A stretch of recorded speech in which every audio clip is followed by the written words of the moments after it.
Mesdames et messieurs, bonsoir et bienvenue à votre 21h30 de ce dimanche 25 septembre 2016, les principaux titres du journal. Le ministre des Affaires étrangères et de la coopération devant l'Assemblée générale des Nations Unies, occasion pour lui de faire le point sur le rôle de la Mauritanie dans le maintien de la paix, mais aussi les réalisations et les acquis dans le domaine des droits de l'homme, des libertés notamment. Un manque, celui du poisson sur le marché, raison du départ en vacances de plusieurs pêcheurs, conséquence une hausse des prix de cette denrée. Réunion du Conseil de sécurité des Nations Unies sur les bombardements et la situation qui prévoit actuellement en Syrie. C'est une véritable passe d'armes entre occidentaux et russes. Voilà donc pour les titres. On commence par ce discours du ministre des Affaires étrangères et de la coopération devant l'Assemblée générale des Nations Unies. L'occasion pour le docteur Isselkoul Ahmedi Zidbi de parler du rôle de la Mauritanie dans le maintien de la paix à travers le monde et particulièrement sur la scène arabe et africaine. C'était aussi l'occasion pour les chefs de notre diplomatie de parler des acquis et des réalisations et des avancées réalisées donc en Mauritanie dans différents domaines sous la direction du président de la République, M. Mohamed Ould Abdelaziz, des domaines tels que le politique, l'économique, le social, mais aussi l'environnemental, pour ne citer que cela. Traduction de ce discours avec Lydia Fall. Au nom d'Allah, clément et miséricordieux, prière et paix soit sur le saint prophète Mohammed. Monsieur le Président, Majesté, Excellence et Altesse, Excellence, Monsieur le Secrétaire général de l'Organisation des Nations Unies, Excellence, Monsieur le Ministre, Excellence, Messieurs les représentants permanents, Mesdames et Messieurs.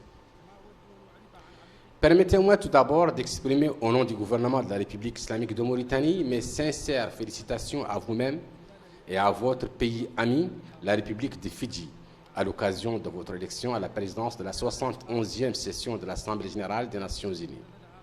Nous sommes convaincus que votre vaste expérience contribuera à la réussite à laquelle nous aspirons pour nos travaux. Je voudrais également exprimer notre profonde gratitude à M. Mogens Lykketoft pour ses précieux efforts au cours de sa présidence de la précédente session de l'Assemblée générale. C'est aussi l'occasion pour moi de rendre hommage aux louables efforts déployés par M. le secrétaire général des Nations Unies, M. Ban Ki-moon, à la tête de notre organisation pour œuvrer pour la paix et la sécurité internationale. À cet effet, je tiens à exprimer la volonté sans relâche de mon pays pour soutenir ces appréciables efforts. Monsieur le Président, nous nous réunissons aujourd'hui, une année après que les dirigeants du monde ont ratifié l'agenda de développement durable, ce programme ambitieux pour 2030, que représente l'espoir de sauver le monde du fléau de la guerre et de la propagation du terrorisme, jeter les bases d'un développement durable pour libérer l'humanité de la pauvreté et de la misère, et répondre aux besoins du présent tout en sauvegardant les droits des générations à venir. Cette session est une chance de se tenir sur les défis et de discuter des moyens les plus efficaces pour éviter les échecs du passé. La valorisation des ressources humaines, la création d'une croissance économique globale dans un environnement favorable, faisant un usage optimal de toutes les ressources disponibles pour atteindre le développement durable souhaité, la prise de conscience de la part de la communauté internationale nécessite de renforcer le partenariat et la coopération internationale sur la base du respect mutuel, cherchant à intégrer tout le monde dans la réalisation du développement durable et de veiller à ne pas laisser quelqu'un derrière sur le chemin. Le choix du thème « Objectifs de développement durable » une campagne globale pour changer notre monde, comme thème central de cette session, reflète nos aspirations dans la réalisation des objectifs de développement pour le bien-être durable et la prospérité de nos sociétés. Monsieur le Président, la Mauritanie travaille sur la mise en œuvre de l'agenda de développement grâce à l'élaboration d'un programme national complet, fondé sur les 3 dimensions du développement, à savoir économique, social et environnemental, qui vise à achever la réalisation des objectifs du millénaire pour le développement. À cet effet, la Mauritanie s'efforce pour atteindre les objectifs du développement durable dans les limites du temps imparti. Elle demande à ses partenaires pour le développement d'apporter leur soutien et leur appui à ces programmes visant à promouvoir le niveau de vie de l'individu et de la société dans notre pays. La Mauritanie, qui a été classée cette année au titre de l'indice du développement humain au 26e rang en Afrique, a réussi, grâce à l'élaboration d'une politique nationale pertinente en matière de développement, à mener une lutte sans merci contre la pauvreté et l'élimination de ces manifestations. Le gouvernement, qui a encouragé le secteur privé et les investisseurs étrangers à travers un code d'investissement prometteur et la création d'une zone franche à Nouadhibou, a ouvert la voie pour les jeunes et les initiatives des femmes qui ont eu un impact positif sur l'amélioration du niveau de revenus par habitant et ont réduit le taux de chômage chez les jeunes. Les femmes ont été visées par la majeure partie de ces politiques à travers l'adoption par le gouvernement d'une politique de discrimination positive en leur faveur, afin de promouvoir le genre et l'égalité des sexes. Les femmes mauritaniennes sont devenues présentes dans divers secteurs, créant la concurrence dans les secteurs qui sont restés pendant des décennies dominés par les hommes, outre leur rôle de premier plan dans la vie politique et sociale du pays. Le taux de participation des femmes dans le gouvernement est passé de 1 femme sur 28 ministres en 1992 à 7 femmes sur 28 ministres en 2014. Elle représente un taux pondéré de 18% au Parlement, 35% aux conseils municipaux et 3% des maires, dont la présidente de la communauté urbaine de Nouakchott. Le gouvernement a également mis en place une agence pour la solidarité sociale qui travaille pour lutter contre la pauvreté et les séquelles de l'esclavage et aide les populations vulnérables et marginalisées en fournissant des services de santé et d'éducation et des financements de micro-projets générateurs de revenus sur tout le territoire national. En dépit d'une conjoncture internationale marquée par l'émergence de nombreux phénomènes récurrents et dangereux, tels que le terrorisme, les pandémies, l'afflux massif des réfugiés dans la zone sahélo-saharienne par la criminalité transnationale organisée et l'insécurité d'une part, ainsi que la rareté des ressources financières, due à la persistance de la crise économique et financière mondiale. D'autre part, la Mauritanie, sous la direction du président de la République, son Excellence M. Mohamed Abdelaziz, s'est consacrée à l'œuvre d'enracinement de l'état de droit et de la consolidation des acquis en matière de droits de l'homme. Conscient que l'application de la justice et l'égalité entre tous les citoyens et la distribution équitable de la richesse sont les piliers de la construction de la nation, la Mauritanie a mis en place des réformes radicales dans sa nomenclature juridique, afin de respecter les principes d'indépendance du pouvoir judiciaire et pour rendre la justice plus près des justiciables. Fortement attachée aux idéaux, principes et valeurs contenus dans les instruments juridiques internationaux relatifs aux droits de l'homme, auxquels elle est partie, la République islamique de Mauritanie s'est résolument engagée dans la promotion de la protection des droits de l'homme ainsi que le renforcement de l'état de droit depuis 2009. Soucieux de satisfaire aux principes fondant un état de droit résolument démocratique, notre pays a ratifié la quasi-totalité des textes juridiques internationaux et afférents. Un recueil des instruments internationaux et régionaux a été élaboré. Convaincu que l'état de droit constitue à la fois un garant de la liberté, de la protection des individus et un préalable du développement économique et social, le gouvernement s'est engagé à renforcer la gouvernance politique et démocratique, conformément au programme du président de la République. L'État a également travaillé pour rétablir la bonne gouvernance et promouvoir la transparence dans la gestion des affaires publiques, la lutte contre la corruption et la gabegie, le respect consacré des deniers publics et à la fin du règne de l'impunité. Dans le même contexte et dans l'intérêt de la participation de chacun dans le processus de développement, le gouvernement a ouvert la porte aux partis politiques, les syndicats et les organisations de la société civile pour s'impliquer dans l'œuvre de la construction nationale et le développement du pays dans un climat participatif de démocratie et de transparence. Ainsi, la Mauritanie est classée au niveau mondial dans le domaine des libertés publiques au 46e rang. Monsieur le Président, les conflits généralisés et les guerres civiles qu'a connus le monde ne cessent d'exacerber le phénomène de terrorisme qui menace gravement aujourd'hui la sécurité et la stabilité de nos peuples.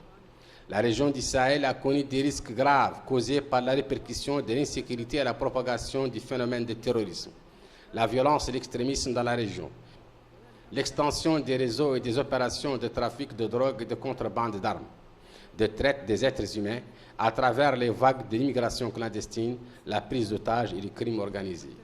La Mauritanie a pu, grâce à l'adoption d'approches holistiques qui vont au-delà de la sécurité nationale et l'engagement des militaires pour inclure les dimensions économiques, sociales et culturelles de la lutte contre le terrorisme et l'extrémisme violent, notamment la sécurité dans le contexte sahélo-saharien, ont permis de résoudre fermement, efficacement aux tentatives terroristes visant à déstabiliser la sécurité et la stabilité du pays.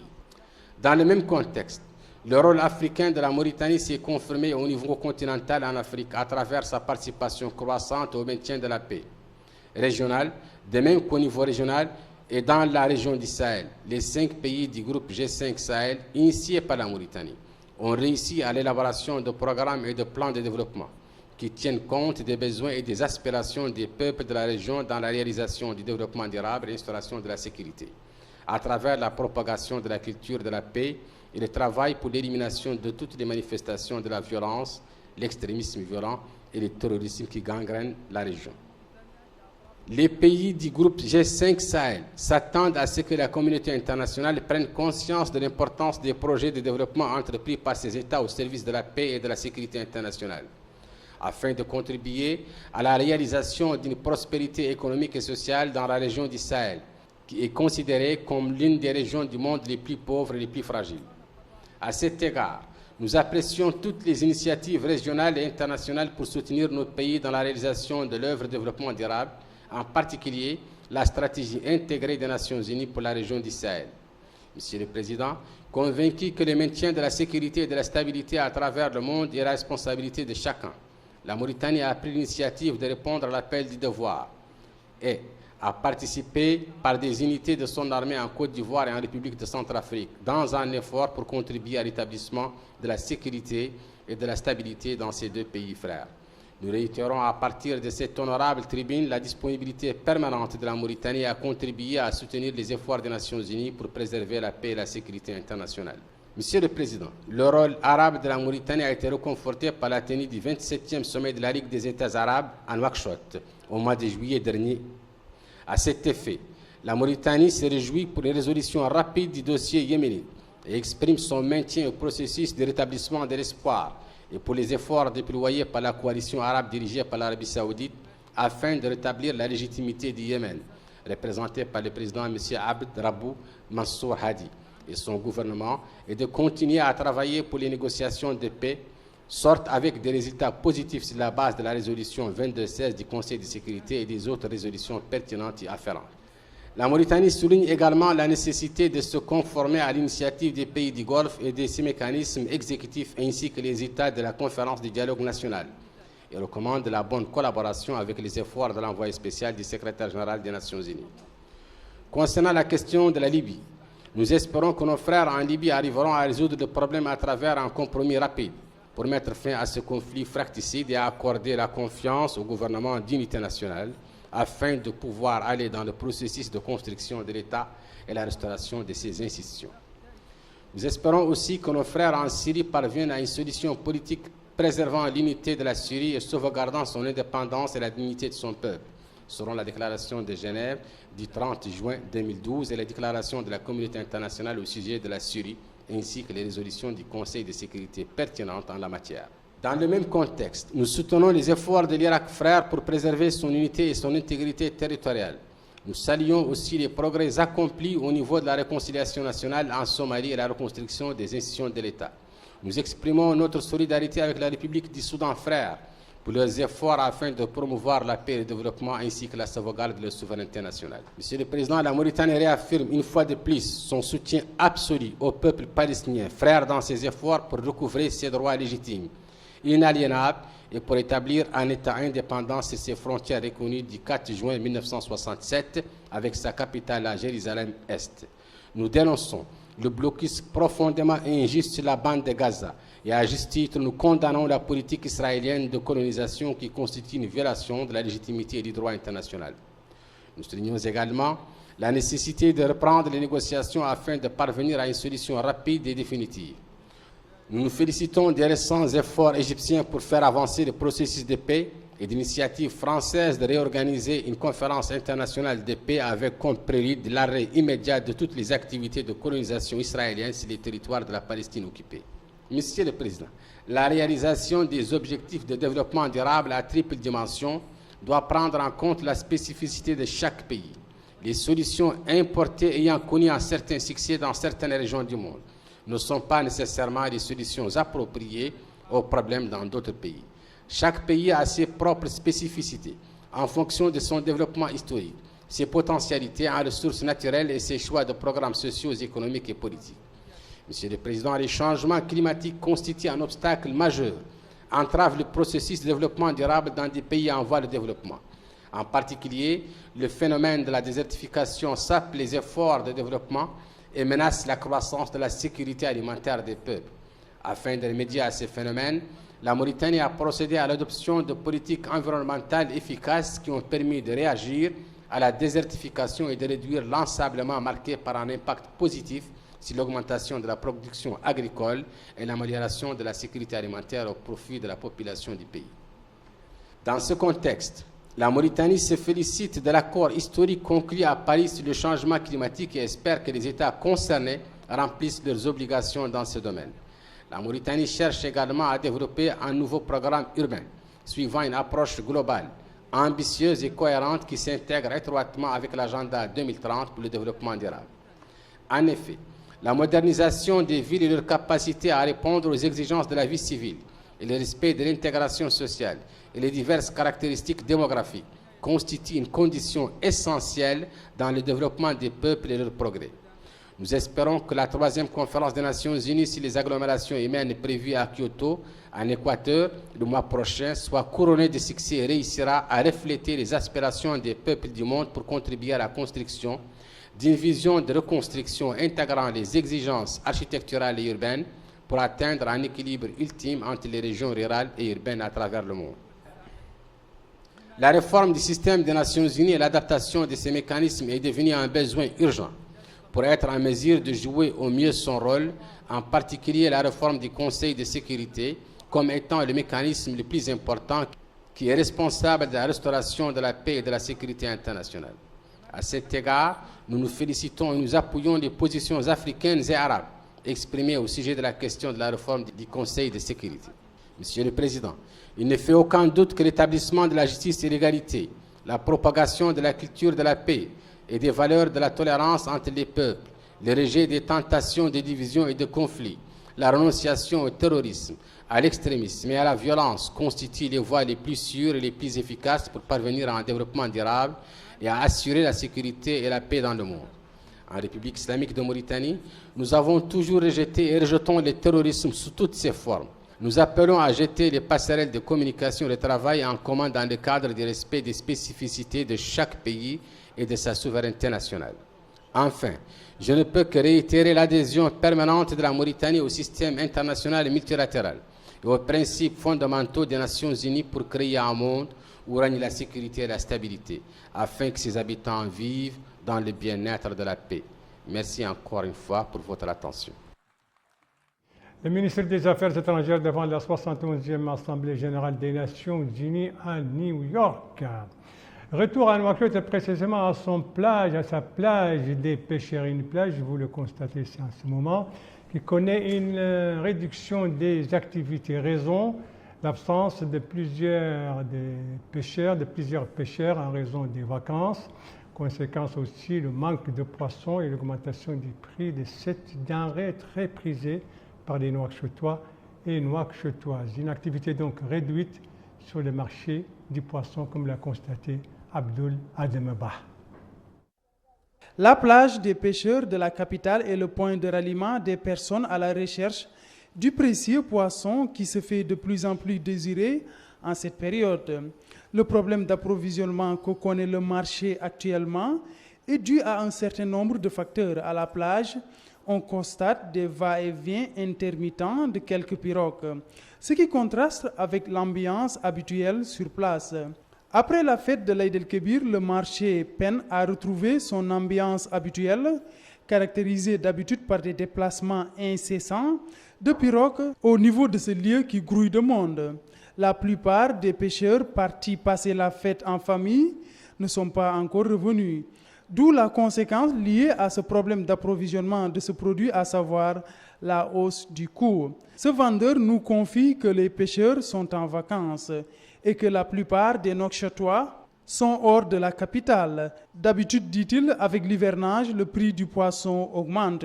Cet autre vendeur souligne que le prix du yaïboy a atteint 150 ouguiya la pièce, Quant au kilo de courbine, ça avoisine 2200 ouguiyas.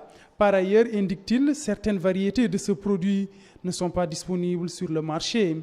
Il termine par imputer cette hausse à la quantité disponible. Quant à ce pêcheur, il affirme que le poisson coûte très cher actuellement. Ce manque d'approvisionnement du marché en poisson dû au déplacement des pêcheurs à l'occasion de la fête de l'Aïd el-Kébir est la période idéale afin de pallier à ces problèmes d'approvisionnement en diversifiant l'alimentation plutôt que de dépendre exclusivement de ce produit.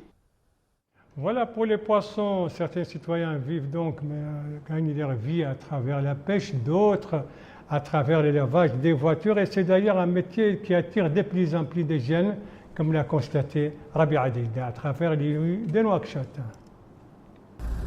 Avec des moyens simples, cet homme s'est frayé une place dans le marché du travail privé. Alioune, depuis quelques années, est un laveur de voitures, ce qui lui permet de faire vivre sa famille décemment. Il nous confie que depuis 2007, il lave les voitures. Par jour, ajoute-t-il, j'arrive à gagner entre 7 000 ouguiyas à 10 000 ouguiyas. Et que grâce à son métier, il ne dépend de personne et qu'il gagne son argent à la sueur de son front.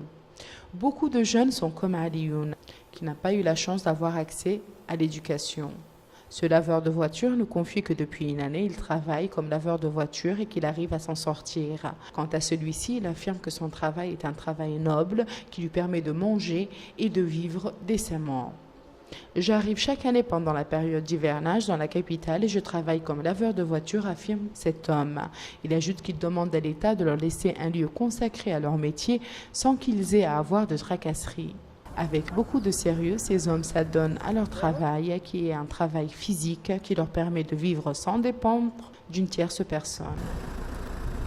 Nous sommes toujours dans le domaine de la mécanique, cette fois pour parler des motos. Eh bien, la moto, c'est un moyen de locomotion très prisé et très utilisé dans les zones frontalières avec le Mali, comme l'a constaté notre reporter Mohamed Mahmoud Oulbaha. Son reportage est revu et traduit en français par vous, Rabia Deida. Dès que nous arrivons à la frontière de notre pays avec la République du Mali, nous remarquons un nombre non négligeable de motos, et ce principalement à l'intérieur des villes frontalières. Ce moyen de transport est prisé par les habitants de la zone pour plusieurs raisons.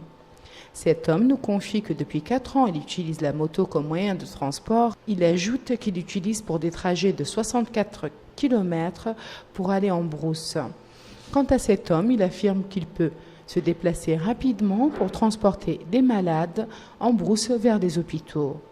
Abbas Iknou nous confie cet autre motocycliste qu'il utilise sa moto pour aller jusqu'au Mali. L'utilisation des motos dans les zones frontalières est un nouveau phénomène dicté par des raisons économiques et climatiques. Avant, on louait des voitures pour aller jusqu'à nos cheptels, à 16 000 ouguiyas. Mais maintenant, affirme cet homme, avec 3 000 ouguiyas de carburant, nous arrivons à destination. Je fais beaucoup de déplacements avec ma moto en un temps record, nous confie celui-ci. Un trajet qu'on effectue en voiture à 30 minutes, en moto, il nous faut seulement 15 minutes. Donc, ajoute-t-il, je préfère la moto. Avec le nombre de motos qui augmente, des garages consacrés à celles-ci voient le jour à Abbas Iknou. Ce garagiste nous confie que la réparation des motos ne coûte pas cher. Pour la segmentation et le changement de chaîne, les prix varient entre 2000 ouguiyas à 1500 ouguiyas. Quant à cet autre garagiste, il affirme qu'à Abbas Iknou, ils se sont spécialisés dans la réparation de motos. Qui dit garage dit boutique de vente de pièces détachées. Ce vendeur nous confie que toutes les pièces de rechange nécessaires à la réparation de motos se trouvent maintenant à Abbas Iknou et qu'il commence à vendre des motos dont le prix varie entre 240 000 ouguiyas à 330 000 ouguiyas. Plusieurs facteurs ont imposé ce nouveau moyen de transport pour les populations de la zone, dont le principal est bien sûr le coût de transport qui diminue. Notre reporter n'a pas manqué de faire un tour en moto, mais il ne nous a pas dit à quel prix. Activité des partis politiques à présent avec celle de Hammam. Eh bien, c'est parti qui vient d'annoncer sa participation au dialogue en perspective. Une annonce que le président de Hammam a faite au cours d'une conférence de presse tenue hier soir à son siège de son parti dans la Muqata'a d'Arafat, la capitale de Nouakchott Sud. Le dialogue, a-t-il dit, constitue le seul moyen pour ancrer la démocratie et mettre sur pied des institutions fortes et effectives. Merci de suivre les JTF d'El Mauritania. La suite du journal avec la Syrie et particulièrement la ville d'Alep, toujours sous le bombardement, et cela depuis 5 jours sans discontinuer, particulièrement des bombardements entrepris par l'aviation du gouvernement syrien soutenu par l'aviation russe. C'est des bombardements sur les quartiers rebelles de la ville et selon l'OSDS, l'Observatoire syrien des droits de l'homme, eh bien, les victimes, leur nombre s'élève désormais à une centaine, des dizaines de blessés et de nombreux disparus. Alors, la bataille à Alep est très dure, tout aussi dure la bataille sur le plan diplomatique et particulièrement au Conseil de sécurité des Nations Unies, une bataille qui oppose occidentaux aux Russes. Eh bien, c'est une passe d'armes et cette passe d'armes a caractérisé la réunion aujourd'hui du Conseil de sécurité des Nations Unies consacrée au conflit syrien. Abdul Ademaba. Cette rencontre du Conseil de sécurité de l'Organisation des Nations Unies, qui s'est tenue à la demande des États-Unis, de la Grande-Bretagne et de la France, s'est attelée à sauver la trêve en Syrie et enrayer l'escalade de la violence à Alep. Le secrétaire général des Nations Unies, Ban Ki-moon, a fait part de sa consternation face à l'escalade de la violence. Il a fait appel aux 15 pays du Conseil de sécurité d'œuvrer davantage pour mettre un terme à ces bombardements. Du côté des États-Unis et des 4 pays de l'Union européenne, dont la France, l'Italie, l'Allemagne et la Grande-Bretagne, on indique que le rétablissement de cette trêve dépend de la Russie. Réunis à New York, les pays occidentaux considèrent Moscou comme responsable de cette montée de la violence. La Russie a, pour sa part, par la voix de son représentant, rejeté ces accusations.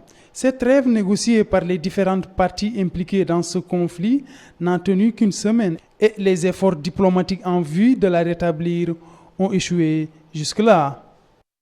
Surtout en raison de la rivalité entre Russes et Américains, dont les ministres des Affaires étrangères étaient les parrains de cette trêve dont vous parlez tout à l'heure, Abdullah Demaba. Une trêve qui n'a duré donc qu'une semaine et les bombardements ont repris de plus belle. Voilà, ce journal est à présent terminé. Merci à vous, madame, mademoiselle, monsieur, de l'avoir suivi. Merci bien entendu aux équipes rédactionnelles et techniques qui ont participé à sa conception. Je vous en rappelle les principales informations.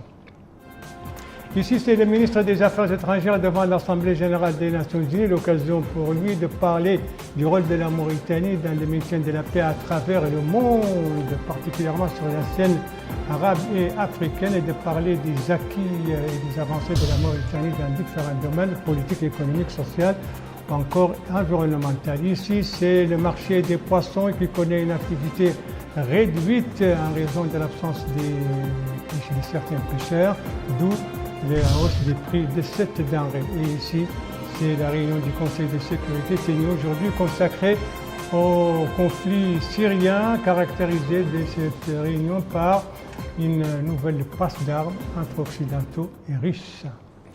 Voilà, les JTF reviendra demain à 19h et à 21h30. Vous serez en compagnie, suivant le planning des services, vous serez en compagnie d'Aminata Khan. Quant à moi, il ne me reste plus qu'à vous souhaiter une très bonne fin de soirée, une très bonne semaine et à vous donner rendez-vous, Inch'Allah, samedi prochain aux mêmes heures, 19h, 21h30. Bonsoir.